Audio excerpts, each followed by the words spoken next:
أعوذ بالله من الشيطان الرجيم بسم الله الرحمن الرحيم من يشفع شفاعة حسنة يكن له نصيب منها ومن يشفع شفاعة سيئة يكن له كفل منها وكان الله على كل شيء مقيتا.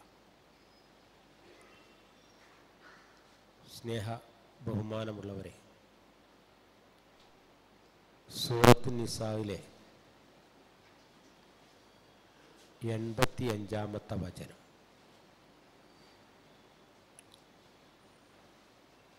കേരളീയ സാമൂഹ്യ ജീവിതത്തിൽ ഏറെ ചിന്തിപ്പിക്കുന്ന ഒരു കഥ പറഞ്ഞുകൊണ്ട് ഞാൻ ആരംഭിക്കുകയാണ്. മനുഷ്യരെ മരിപ്പിക്കുന്ന കാലൻ ദൈവത്തിന് രാജിക്കത്ത് കൊടുക്കുന്നൊരു കഥയുണ്ട്. അദ്ദേഹം രാജിക്കത്ത് സമർപ്പിക്കുമ്പോൾ പറയുന്ന വാക്ക്, എൻ്റെ ഡ്യൂട്ടിയാണ് മനുഷ്യരെ മരിപ്പിക്കൽ. പ്രായം ചെന്നവരെയും രോഗികളെയൊക്കെ മരിപ്പിക്കുമ്പോൾ തന്നെ അവരുടെ വീട്ടിലെ ബന്ധുജനങ്ങളുടെയും മക്കളുടെയൊക്കെ കരച്ചിൽ, ദയനീയമായ കരച്ചിൽ കേൾക്കുന്ന ആളാണ് ഞാൻ. പക്ഷേ ഡ്യൂട്ടിയുടെ ഭാഗമായി ദയ കാണിക്കാൻ പാടില്ലാത്തതുകൊണ്ട് മരിപ്പിക്കുന്ന ആളുകളെ മരിപ്പിക്കുന്നു. പക്ഷേ ഇപ്പോൾ കേരളത്തിൽ 15ഉം 23ഉം വയസ്സായ ആളുകളൊക്കെ കൊല്ലാൻ തുടങ്ങിയിട്ടുണ്ട്. ആർക്കും ഒരു കയ്യറപ്പില്ലാതെ സ്വന്തം മാതാപിതാക്കളെ വരെ കൊല്ലുന്നൊരവസ്ഥയുണ്ട്. അതുകൊണ്ട് അവർ പരസ്പരം കൊന്നു തീർന്നോളും, ഇനി ഞങ്ങൾ ഡ്യൂട്ടിയുടെ ആവശ്യമില്ല എന്ന് പറഞ്ഞാണ് ആ രാജിക്കത്ത് കൊടുക്കുന്ന കഥ പ്രചരിക്കുന്നത്. അത് തമാശയാണ്. പക്ഷേ നമ്മൾ എത്തി നിൽക്കുന്നത് എന്താണ്? നമ്മളിപ്പോൾ അരി അടുപ്പത്തിട്ടാൽ ഒരു വറ്റെടുത്ത് നെക്കി നോക്കാനുള്ള വെന്തിട്ടുണ്ടോ ഇല്ലേ എന്നറിയാൻ. ഇപ്പൊ കേരളത്തിന്റെ പാകമായ അവസ്ഥ നിങ്ങൾ ആലോചിച്ച് നോക്കൂ. ലഹരിക്കെതിരെ നിയമസഭയിൽ ഭരണപക്ഷവും പ്രതിപക്ഷവും ഒന്നിച്ച് ചർച്ച ചെയ്തു. വ്യാപകമായി യുവാക്കളെ ഇതിൽ ആകർഷിക്കുന്നതിന് എന്ത് ചെയ്യാൻ കഴിയും, എന്തെന്നിട്ടുണ്ടായത് എന്ന് ഞാൻ പറയണ്ടല്ലോ, നിങ്ങൾക്കൊക്കെ അറിയാം. ആ ചർച്ച നിയമസഭക്കകത്ത് കഴിഞ്ഞിട്ട് എന്ത് പരിഹാരമുണ്ടായി, എന്ത് പ്രതിവിധിയാണ് അതിന് നിർദ്ദേശിക്കാനുണ്ടായത്? ഇവിടെ നിന്നുകൊണ്ടാണ് ചില ആലോചനകൾ നമ്മൾ പങ്കുവെക്കുന്നത്.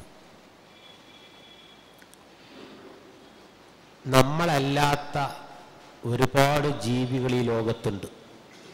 മൃഗങ്ങളുണ്ട്, പക്ഷികളുണ്ട്, പ്രാണികളുണ്ട്. ഒക്കെ അവയുടെ ആവാസ വ്യവസ്ഥകളിൽ സുഗമമായി മുന്നോട്ട് പോകുന്നുണ്ട്. അവയുടെ ജീവിതം യഥാർത്ഥത്തിൽ അവയെ റബ്ബ് പടക്കുന്നത് തന്നെ ബയോളജിക്കലി ഫുള്ളി പ്രോഗ്രാംഡാണ്. ആരുടെ വാക്കിലത് വ്യക്തമാണ്. എന്ന് പറഞ്ഞാൽ ഒരു സിംഹം കുറെ കഴിഞ്ഞാൽ തെക്കുവയുള്ള സിംഹമായി മാറുന്നില്ല. കുറച്ച് കാലങ്ങൾക്ക് ശേഷം ഒരു കടുവ യുക്തിവാദിയായി മാറുന്നില്ല. ഒരു കുറുക്കൻ ലിബറലിസത്തിലേക്ക് പോകുന്നില്ല.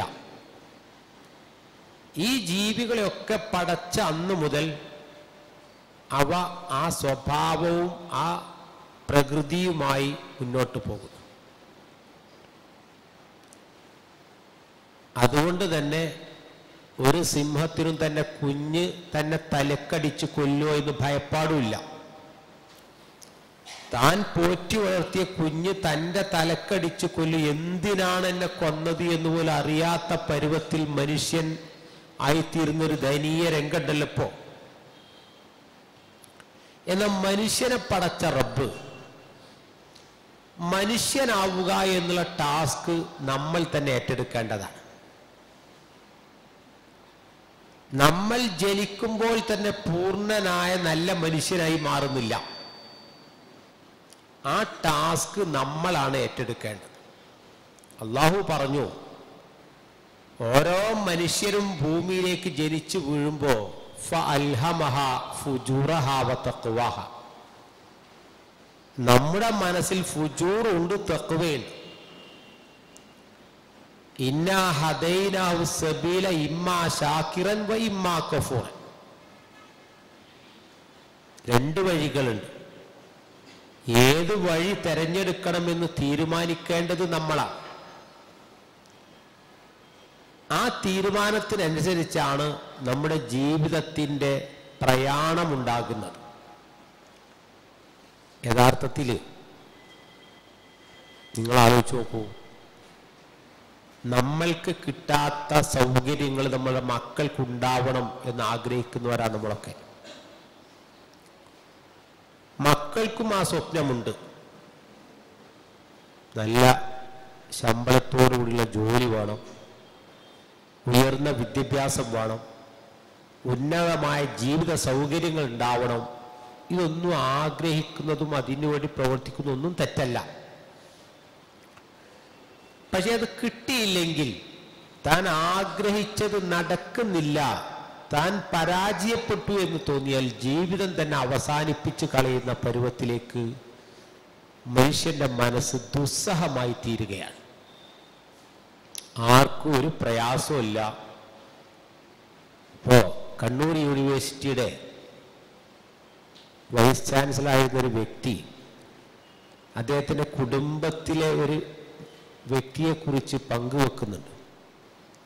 ഇവിടെ കേരളത്തിലൊന്നും പഠിച്ചാൽ മക്കൾ ഇംഗ്ലീഷ് പറയില്ല, അതുകൊണ്ട് ഇംഗ്ലീഷ് പറയാൻ നല്ല ബാംഗ്ലൂരിൽ പഠിക്കുകയാണ്. അപ്പോൾ മിക്സഡ് വിദ്യാർത്ഥികളൊക്കെ ആയിട്ട് ഇഴകിച്ചേർന്ന് ഇംഗ്ലീഷ് അവരുടെ കോമൺ ഭാഷയായിട്ട് മാറും. അപ്പോൾ ജോലി സാധ്യത കൂടും.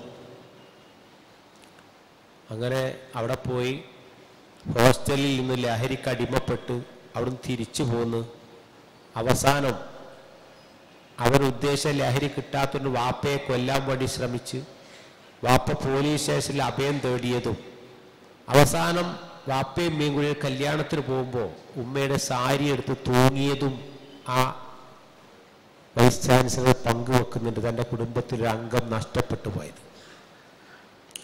എല്ലാവർക്കും നല്ല പ്രതീക്ഷയാണ്. ആ പ്രതീക്ഷകളൊന്നും താളം തെറ്റാതിരിക്കണമെങ്കിൽ, നമ്മുടെ ലക്ഷ്യം സ്ഥാപിതമാവണമെങ്കിൽ, നമ്മൾ എന്തിന് ജീവിക്കുന്നു എന്ന ബോധ്യം കുട്ടികൾക്ക് ഉണ്ടാക്കി കൊടുക്കണം. നമ്മുടെ ജീവിതം എന്താണ് അടയാളപ്പെടുത്തേണ്ടത്? നമ്മൾ ഇവിടുന്ന് ഈ യാത്ര അവസാനിച്ച് നമ്മൾ തിരിച്ചു പോകുമ്പോൾ വേറെ പുതിയ ആളുകൾ ഇതിലേക്ക് നവാഗതരായി കടന്നു വരുമ്പോൾ അവർക്ക് നമ്മൾ അടയാളപ്പെടുത്തുന്നത് എന്തായിരിക്കണം? ആ അടയാളപ്പെടുത്തലാണ് യഥാർത്ഥത്തിൽ നമ്മുടെ ജീവിതത്തിലെ ഒരു മനുഷ്യൻ എന്ന ആ പ്രതിഭാസത്തിലേക്ക് നമ്മൾ എത്രത്തോളം നടന്നെടുക്കുന്നു എന്നതാണ് അതിൻ്റെ പ്രശ്നം. യഥാർത്ഥത്തിൽ അങ്ങനെ ഇല്ലെങ്കിൽ, മലയാളത്തിലെ ഒരു കവി സൂചിപ്പിക്കുന്നുണ്ട്, ഇന്ന് യുവാക്കളെ കാണാനില്ല എന്ന്. ഞാൻ പറയുന്നത് നാട്ടിലില്ല, വീട്ടിലില്ല, റോട്ടിലില്ല, നാലാൾ കൂടുന്നിടത്ത് നിലവിലില്ല, അമ്മയോടൊപ്പം ആസ്പത്രിയിലില്ല, അച്ഛനോടൊപ്പം വയലിലില്ല, മരണ വീട്ടിൽ മൗനത്തിലില്ല, കല്യാണ വീട്ടിൽ മഹനീയ സാന്നിധ്യമില്ല, പാർട്ടിയിലില്ല, ജാഥയിലില്ല, വായനശാലയുടെ പരിസരത്ത് പൊടി പോലുമില്ല. യുവാവേ, നീ എവിടെയാണ് എന്നാണ് കേരളത്തിലൊരു കവി ചോദിക്കുന്നൊരു ചോദ്യം. നീ എവിടെയാണ്? അവനെ തെരഞ്ഞിട്ട് കാണുന്നില്ല എന്നർത്ഥം. ഇത് മക്കൾ സ്വതന്ത്രരാണ്. നമ്മുടെ മക്കളെ അടക്കം അവരെന്തെങ്കിലും ചെയ്താൽ ശാസിക്കാനോ തിരുത്താനോ മാതാപിതാക്കൾക്ക് പേടിയാണ്.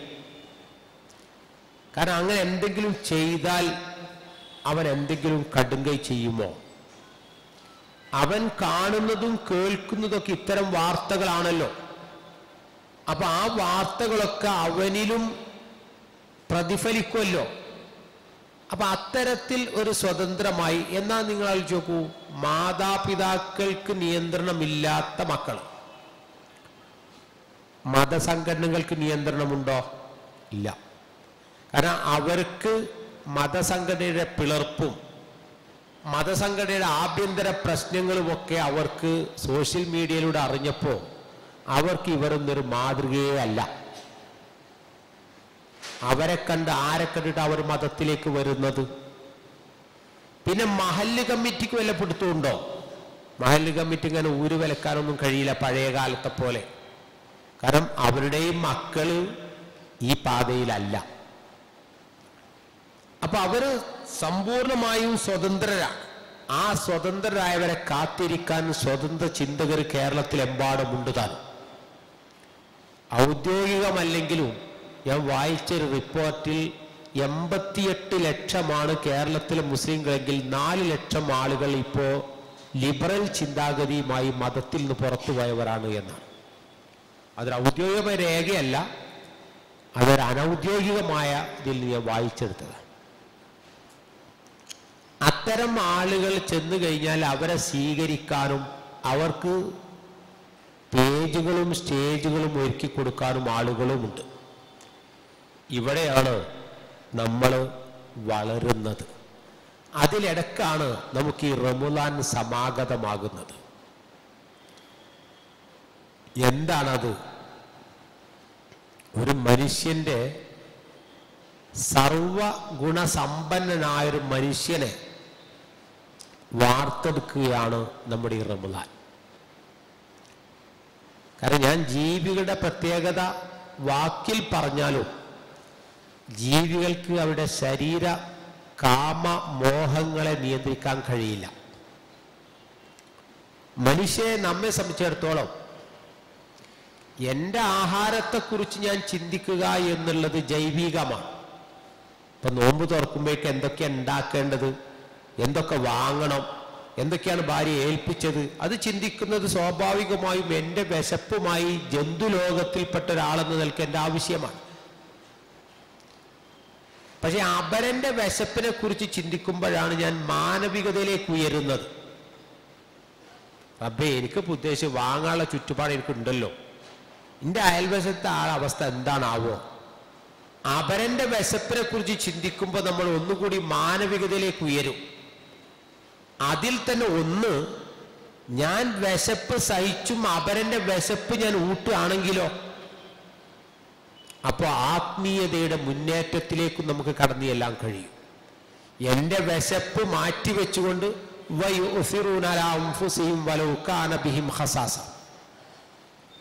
തൻ്റെ ആവശ്യങ്ങളെ മാറ്റിവെച്ചുകൊണ്ട് അപരന്റെ ആവശ്യങ്ങൾക്ക് പരിഗണന കൊടുക്കുന്ന ഒരു വിധാനത്തിലേക്ക് മനുഷ്യർ ഉയരുക. അതാണ് ആ ടാസ്ക് പൂർത്തിയാക്കുക എന്ന് ഞാൻ പറഞ്ഞതിൻ്റെ ചുരുക്കം. ഇവിടെ നമുക്കറിയാം, മനുഷ്യർ പേരുകൊണ്ടൊരാൾ വിശ്വാസിയാവില്ല, നമുക്കറിയാം. പക്ഷെ പേരുകൊണ്ട് മുസ്ലിം ആണ് എന്ന് പറയുന്ന കാലത്താണ് നമ്മൾ ജീവിക്കുന്നത്. നമ്മളെപ്പോൾ ചോദിക്കലോ കാഫോ മീമോ എന്നാണല്ലോ ചോദിക്കുക.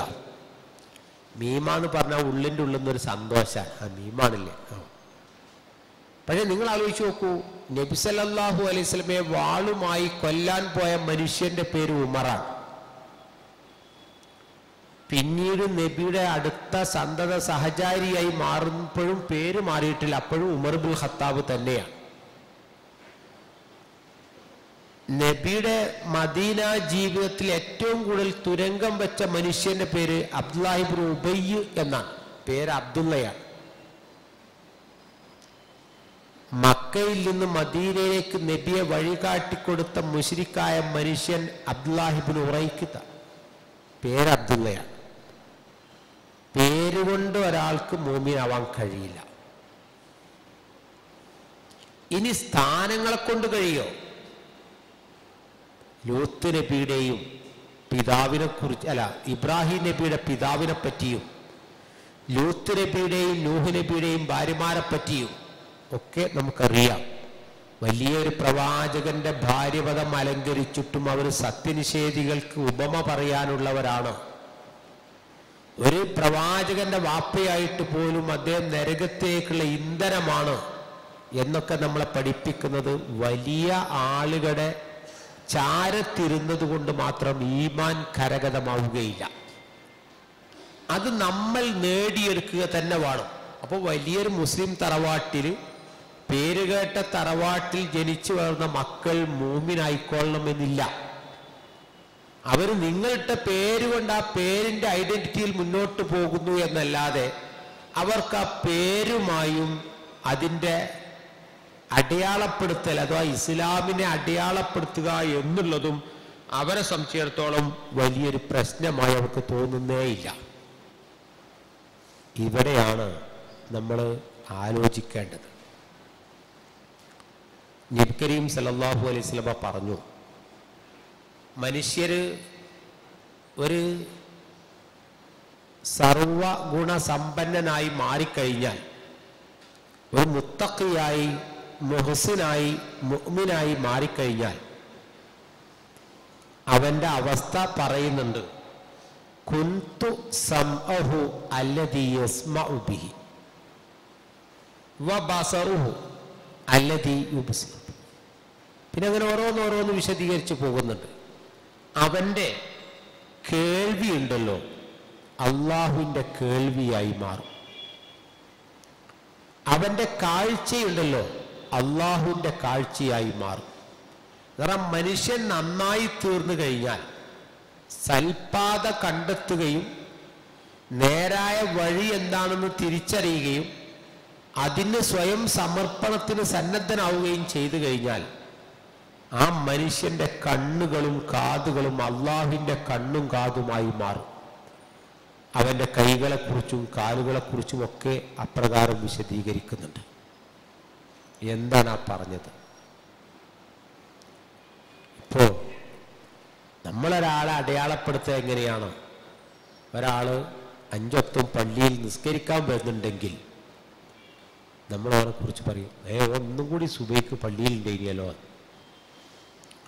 ഒരു നല്ല റോൾ മോഡലായ ആളായിട്ടാണ് നമ്മൾ വിലയിരുത്തുക.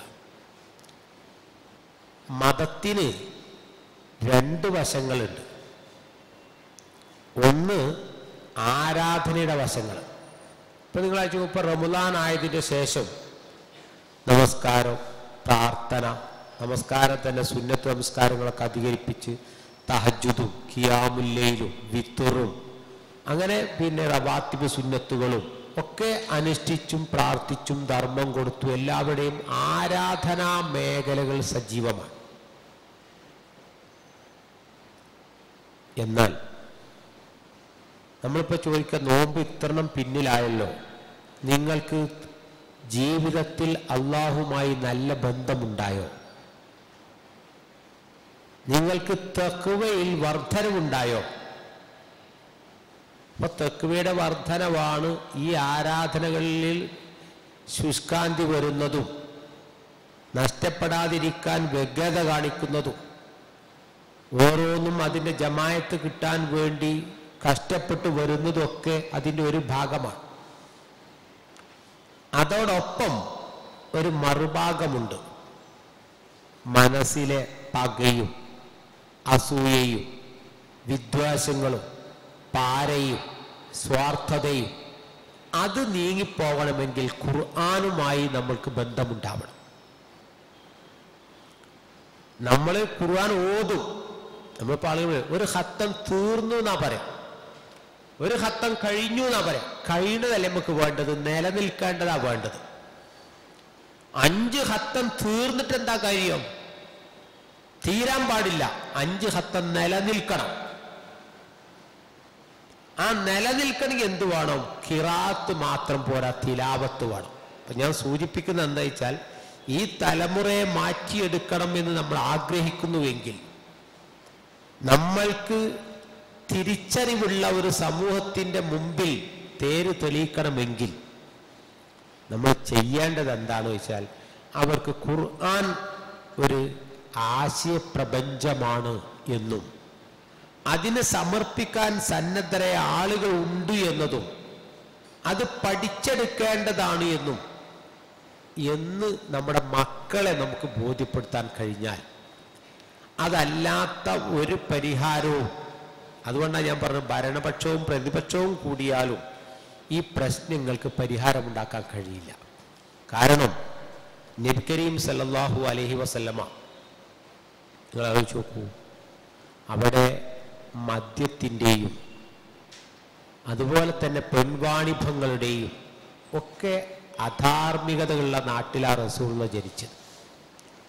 ഇപ്പം നബിക്ക് വേണമെങ്കിൽ മദ്യത്തിൻ്റെ ആസക്തിയും മദ്യം കൊണ്ടുണ്ടാകുന്ന കുടുംബ തകർച്ചയും ഒരു വിഷയമാക്കി ആളുകളെ സംഘടിപ്പിച്ചിരുന്നുവെങ്കിൽ കുറേ കുടുംബിനികളെയും നിഷ്പക്ഷന്മാരെയൊക്കെ നബിക്ക് കിട്ടുമല്ലോ. കുടിക്കുന്ന ആളുകളിലെ എതിരാളികൾ ഉണ്ടാവുള്ളൂ, അല്ലെങ്കിൽ കള്ള് വിൽക്കുന്ന ആളുകളും. അടിമത്തം ഉണ്ടായൊരു കാലഘട്ടത്തിലാണ് റസൂലുള്ളാഹി ജീവിച്ചത്. അബ്രഹാം ലിങ്കൺ അമേരിക്കയിൽ ചെയ്ത പോലെ അടിമത്തം നിരോധിക്കുന്ന വിളംബരം കൊണ്ടുവന്നാൽ ആ രാജ്യത്തെ അടിമകളുടെ പിന്തുണ നബിക്ക് കിട്ടുമല്ലോ.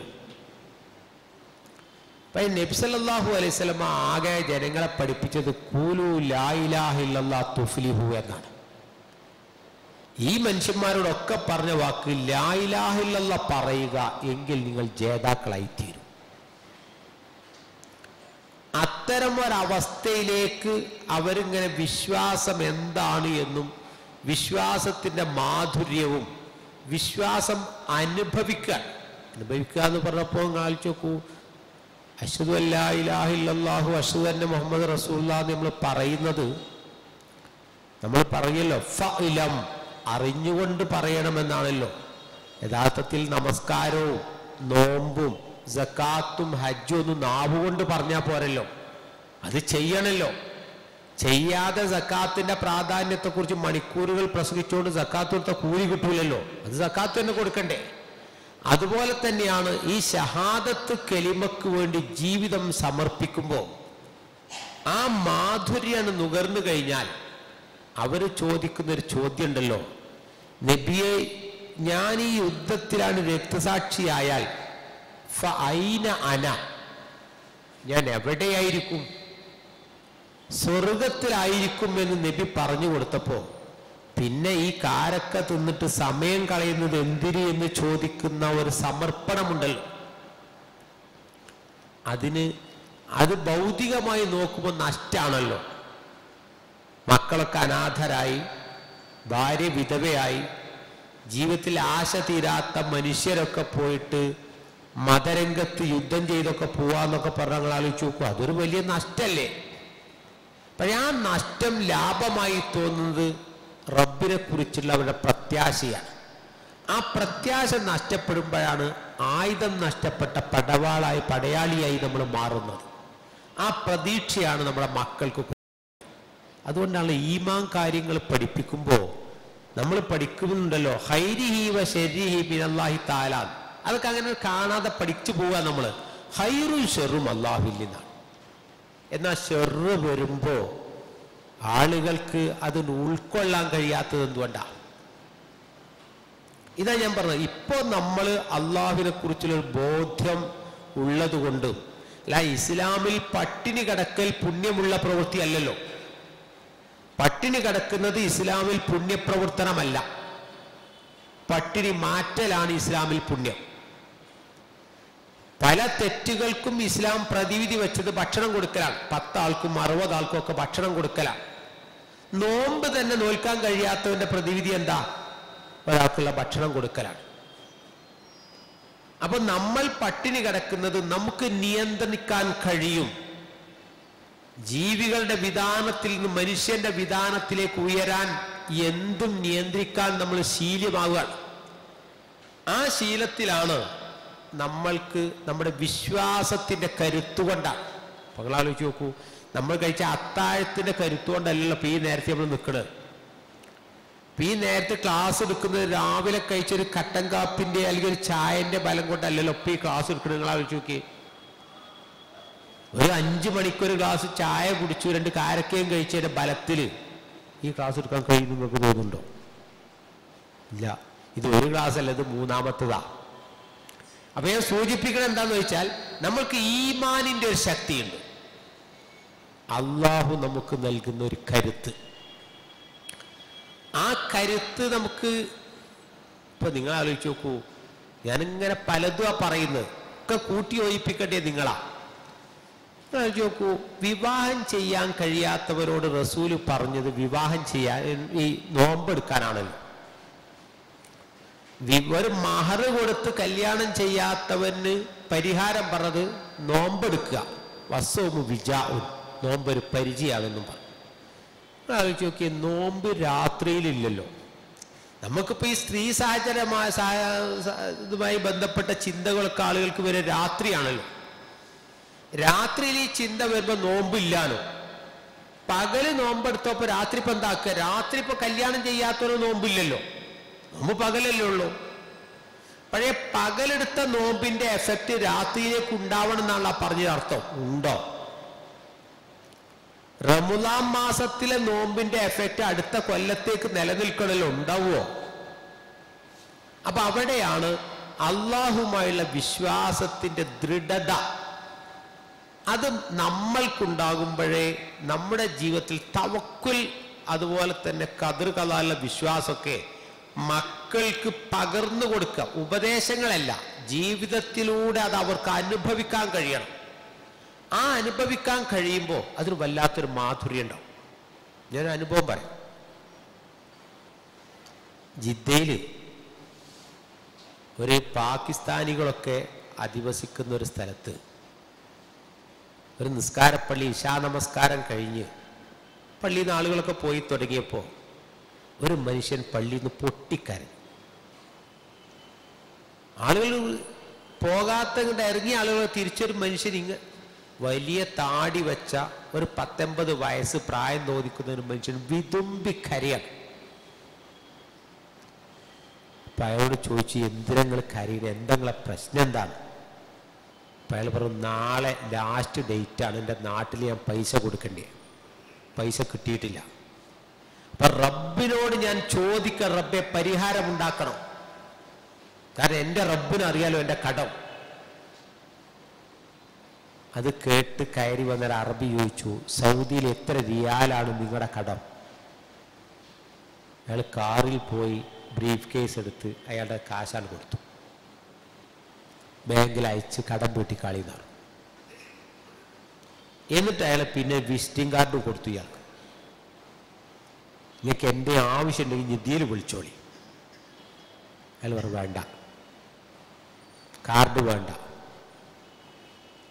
അങ്ങനെ ഒരു കയ്യായത്തുള്ള അറബി ഒരു കാർഡ് തന്നാൽ അത് ആധാർ കാർഡ് സൂക്ഷിക്കുന്നേക്കാളും നന്നായി സൂക്ഷിക്കുമല്ലോ നമ്മളൊക്കെ. കാരണം എന്താ, അറബി വിളിക്കാൻ പറഞ്ഞാൽ ഇനി പ്രശ്നം ഉണ്ടാണ്ടേ താമസമല്ലുള്ളൂ. പ്രശ്നം ഉണ്ടായാൽ ഇയാളെ വിളിച്ചാൽ ഇയാൾ തരുന്നല്ലേ പറഞ്ഞതെന്നല്ലേ. പക്ഷേ ആ പാകിസ്ഥാൻ പറഞ്ഞ വാക്കെന്താ നിങ്ങൾ? ഞാൻ നിങ്ങളോട് ചോദിച്ചിട്ടില്ല, ഞാൻ ചോദിച്ച എൻ്റെ റബ്ബിനോടാണ്. എൻ്റെ റബ്ബിനോട് ചോദിച്ചു, റബ്ബാണ് നിങ്ങളിതിൽ ഇടപെടുത്തിയത്. നിങ്ങൾക്ക് എന്നെ സഹായിക്കാൻ തോന്നാനുള്ള കാരണം റബ്ബ് നിങ്ങൾ ഇടപെടുത്തിയതുകൊണ്ടാണ്. ഇനി എനിക്ക് ആവശ്യം വരുമ്പോൾ ഞാൻ റബ്ബിനോട് ചോദിക്കും, റബ്ബ് ആരെങ്കിലും ഇടപെടുത്തും. അന്ന് എനിക്ക് എന്തെങ്കിലും പ്രശ്നം വരുമ്പോൾ ഞാൻ റബ്ബിനോട് ചോദിക്കും, റബ്ബിനോട് ഞാൻ ഇടപെടാൻ ആവശ്യപ്പെടും. എൻ്റെ റബ്ബ് എൻ്റെ കൈകൾ തട്ടിമാറ്റൂല എന്ന് എനിക്ക് ഉറപ്പുണ്ട്.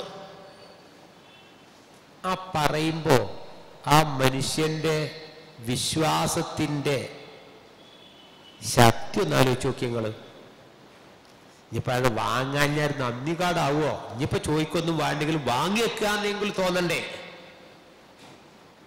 ഞാൻ പറയുന്ന ഇതാണ്, നമ്മുടെ വിശ്വാസം പ്രതിസന്ധികളിൽ തളരാത്ത ഊർജം നൽകുന്ന ഒരു വിശ്വാസമായിട്ട് മക്കൾ ഇങ്ങനെ കാണണം. ആ ദീൻ, അതിൻ്റെ മനോഹാരിത അതനുഭവിക്കുമ്പോൾ നമ്മളെയൊക്കെ മനസ്സിൽ നിങ്ങൾ ആലോചിച്ച് നോക്കി. അബൂബക്കർ സിദ്ദീഖ്, ഉമർ റളിയല്ലാഹു അൻഹു, ഉസ്മാൻ ബിൻ അഫ്ഫാൻ എന്നൊക്കെ പറഞ്ഞാൽ വലിയൊരു ഇമേജാണല്ലോ. എന്തോ ഒരു നല്ലൊരു ഇമേജാണ് അവരെ കുറിച്ചൊക്കെ എന്ന് പറഞ്ഞാൽ. ഖുർആന്റെ സഞ്ചരിക്കുന്ന പതിപ്പുകളാണ്. ഈമാൻ അത്രയും കനം തൂങ്ങാൻ മാത്രമുള്ള ജീവിതത്തിലെ ഉന്നത മൂല്യങ്ങളിൽ വളരെ വാചാലമാവും നമ്മൾ അവരെ കുറിച്ചൊക്കെ കേൾക്കുമ്പോൾ. നിങ്ങൾ ആലോചിച്ച് നോക്കൂ, അവരെ പ്രത്യേക ഒരു മണ്ണുകൊണ്ട് പടച്ചതാണോ? നമുക്കൊന്നും പ്രാപിക്കാൻ കഴിയാത്ത ഏതോ ഒരു മേഖലയിൽ അവരല്ല പടച്ചതാണോ? നമുക്ക് ആ വിധാനത്തിലേക്ക് എത്താൻ എന്താ തടസ്സം? നമ്മൾ ആലോചിക്കണമല്ലോ. നമുക്ക് ആ ഒരു വിധാനത്തിലേക്ക് എത്താൻ എന്താ തടസ്സം എന്ന് വെച്ചാൽ, നമ്മളിൽ നിന്നും ചിലതൊക്കെ ലിങ്കാവാതെ നിൽക്കുന്നുണ്ട്, ചിലതൊക്കെ ബ്ലോക്കായി നിൽക്കാൻ. ആ ബ്ലോക്കുകളെ മാറ്റിയാൽ നമുക്ക് റബ്ബുമായി ബന്ധം സ്ഥാപിച്ചു കഴിഞ്ഞാൽ, ആ ബന്ധം സ്ഥാപിക്കുമ്പോൾ നമുക്ക് തന്നെ പറയാൻ കഴിയും, എൻ്റെ റബ്ബിന് എൻ്റെ വീട് പണി അറിയാലോ, എൻ്റെ കടം എൻ്റെ റബ്ബിന് അറിയാലോ, എങ്ങനെയാണ് ആ കട ഉണ്ടായത്, എൻ്റെ കുടുംബം, എന്നെ കെട്ടിക്കാത്ത മക്കൾ റബ്ബിനറിയാലോ. ആ റബ്ബിനോട് പറഞ്ഞാൽ റബ്ബ് എനിക്ക് പരിഹാരമുണ്ടാക്കി തരും എന്ന് പറയാൻ നമ്മളെ കൊണ്ട് സാധ്യമാകുന്നു. ഇവിടെയാണ് യഥാർത്ഥത്തിൽ നമ്മൾ മനുഷ്യന്റെ ഒരു വില നമ്മൾ നോക്കാറുള്ളത്.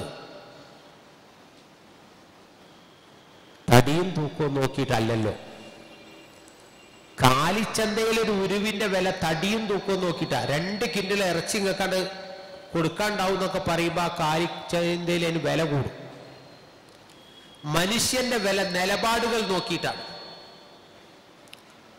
അറാഖിന്റെ മരത്തിൽ കയറുന്ന ശോഷിച്ച കാലുള്ള അബ്ദുല്ലാഹ് ഇബ്നു മസ്ഊദിനെ കണ്ടപ്പോ സഹാബികൾ ചിരിച്ചപ്പോ നബി സല്ലല്ലാഹു അലൈഹി വസല്ലം ചോദിക്കുന്നുണ്ട്, എന്തിനങ്ങൾ ചിരിക്കുന്ന? ആ ശോഷിച്ച കാലുകളുണ്ടല്ലോ, പരലോകത്ത് അതിന്റെ കനം ഉഹുദ് മലയേക്കാൾ വെയിറ്റ് ഉണ്ടാകുമെന്ന് പറയുന്നുണ്ട്. അപ്പൊ കർമ്മങ്ങളും വിശ്വാസങ്ങളുമാണ് ഒരു മനുഷ്യന് സ്ഥാനങ്ങളും വലിപ്പവും നൽകുന്നത്. അതാണ് നമ്മൾ മക്കൾക്ക് കൊടുക്കേണ്ടത്. നമ്മൾ ഈ തലമുറയിൽ പകർന്നു കൊടുക്കേണ്ടത്. നമ്മളൊക്കെ ചിന്ത, ഇപ്പോൾ നിങ്ങൾ ആലോചിച്ച് നോക്കൂ, റസൂലുള്ളാഹി പറയുന്ന ഒരു ഹദീസ് ഉണ്ട്, അതിന് ഫലം കുറവാണ് ചില നിദാന ശാസ്ത്രപ്രകാരം. മക്കൾ എന്താണ്? മാതാപിതാക്കളെ മബ്ഖലത്തുൻ വ മജ്ബനത്തുൻ, അങ്ങനെയാണ്. വാപ്പമാരെ പിശുക്കനാക്കും, വാപ്പമാരെ ഭീരുവാക്കും, വാപ്പമാരെ വിവരമില്ലാത്തവരാക്കും എന്നൊക്കെ പറയുന്നുണ്ട്. എന്ന് പറഞ്ഞാൽ മക്കൾക്ക് വേണ്ടി വാപ്പമാര് ഹറാമ് ചെയ്യുന്ന ഒരു കാലത്താണ്.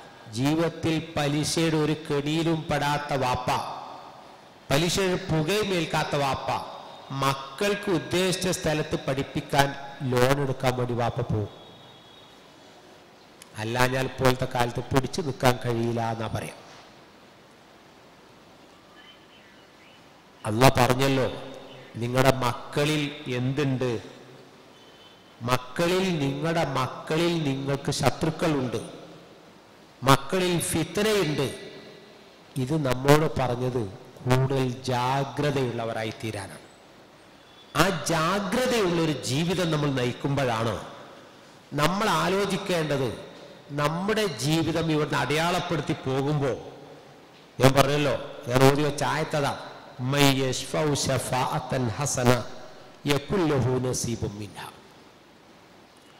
ഒരു മനുഷ്യൻ നല്ല ശുപാർശ ചെയ്യുകയാണെങ്കിൽ അവൻ അതിൻ്റെ ഒരു വിഹിതമുണ്ട്. എന്നിൽ നിന്ന് ആളുകൾക്ക് കിട്ടുന്ന മെസ്സേജ് നന്മയുടെയും സദാചാരത്തിൻ്റെയും മനുഷ്യന്റെ ധാർമ്മികതയുടേതാണെങ്കിൽ, ചെയ്യുക ചീത്തയായൊരു കാര്യത്തിലാണ് ശുപാർശയെങ്കിലോ അതിൻ്റെ ഓഹരിയും അവന് കിട്ടും. അള്ളാഹു എല്ലാ കാര്യങ്ങളും വലയം ചെയ്യുന്നവനാണ് എന്ന് പറയുന്നുണ്ട്. മനുഷ്യനെ രൂപപ്പെടുത്തിയെടുക്കുന്നതിൽ നമ്മൾ അതുകൊണ്ടാണ് നമസ്കാരത്തിലൊക്കെ ഇഹ്ദിന സിറാത്തുൽ മുസ്തഖീം പ്രാർത്ഥിച്ചുകൊണ്ടിരിക്കും.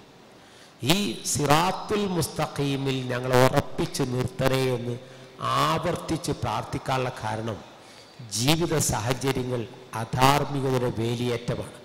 തിന്മകൾ പൂത്തുലഞ്ഞു നിൽക്കുന്നൊരു സാഹചര്യത്തിലാണ് നമ്മൾ ജീവിക്കുന്നത്.